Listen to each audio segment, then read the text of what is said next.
2014 সালে যেদিন সরকারটা এসেছিল, যে ক্রুড অয়েল থেকে পেট্রোলিয়াম তৈরি হয়, সেই ক্রুড অয়েলের এক ব্যারেলের দাম ছিল $108 আন্তর্জাতিক বাজারে। আজকের দিনে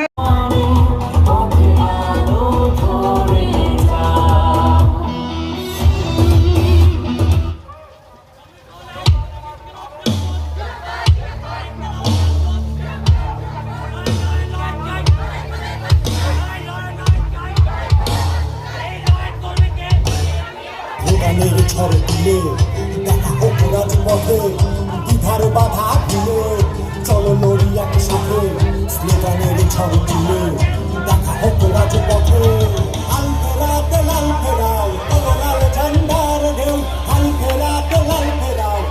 প্রত্যাশা করেছিলেন এই সরকার এলে আমাদের সুবিধা হবে, সে বন্ধুরা আজ সবচেয়ে বড় বেশি হতাশ।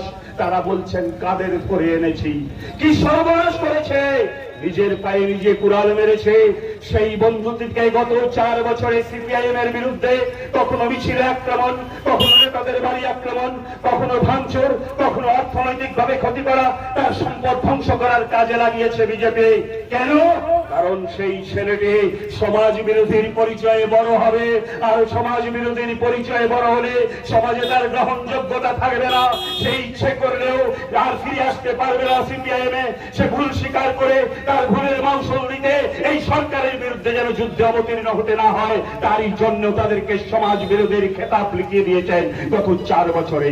সেই বন্ধুদের কাছে বিনয়ের সঙ্গে আবেদন করছি, বন্ধু, আপনি যতটাই মিছিল করুন না কেন, আপনি যতটা সিপিআইএম এর বাড়ি ভাঙুন না কেন, আপনার বাবাকে বই বাজারে গিয়ে সরিষার তেল সংগ্রহ করতে গেলে 200 টাকাই দিতে হয়। সিপিএম এর যে বন্ধুটির বাড়ি ভাঙছেন তারও 200 টাকা দিতে হয়, আর আপনি যে ভাঙছেন আপনার বাবাকেও কিন্তু ওই 200 টাকাই দিতে হয়।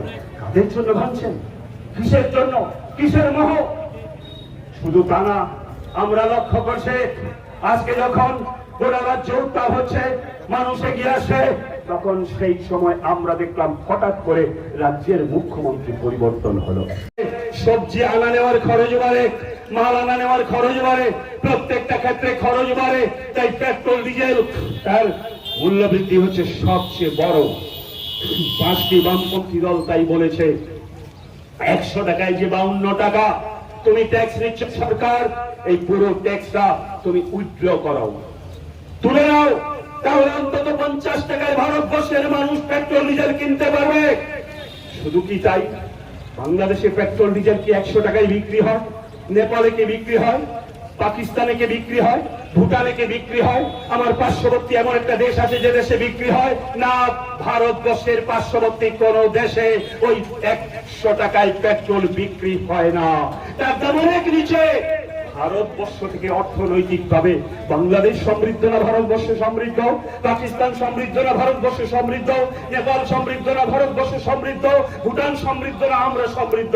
তাই বন্ধুগণ, আমরা বলছি আমাদের দেশের সরকারের কাছে কোনো যুক্তি নেই, শুধুমাত্র মানুষকে লুট করবেন বলে, কর্পোরেটদের আজকে পয়সা বাড়াবেন বলে আজকে এই জায়গায় পৌঁছে যাচ্ছেন। প্রতিদিন জিনিসপত্রের দাম বাড়ছে, তার বিরুদ্ধে আমরা লড়াই করতে চাই, তার জন্য রাস্তায় নামতে বলেছে। এটা অন্যায় দাবি না, এটা শুধুমাত্র সিপিআইএম এর দাবি না, বামপন্থী দলের দাবি না। আমার যে বন্ধুটি বিজেপি করতেন, এই নির্বাচনের আগে 2018 সালে ওই প্রতিদিন সিপিআইএম এর সঙ্গে টক্কর দিচ্ছিলেন। সিপিআইএম এর বন্ধুরা একটা পতাকা লাগালে সেই এলাকায় আরো 3টি পতাকা লাগিয়ে তার সঙ্গে প্রতিযোগিতায় অবতীর্ণ হয়েছিলেন। যিনি স্বপ্ন দেখেছিলেন এই সরকারটা আসলে পরে আমাদের জিনিসপত্রের দাম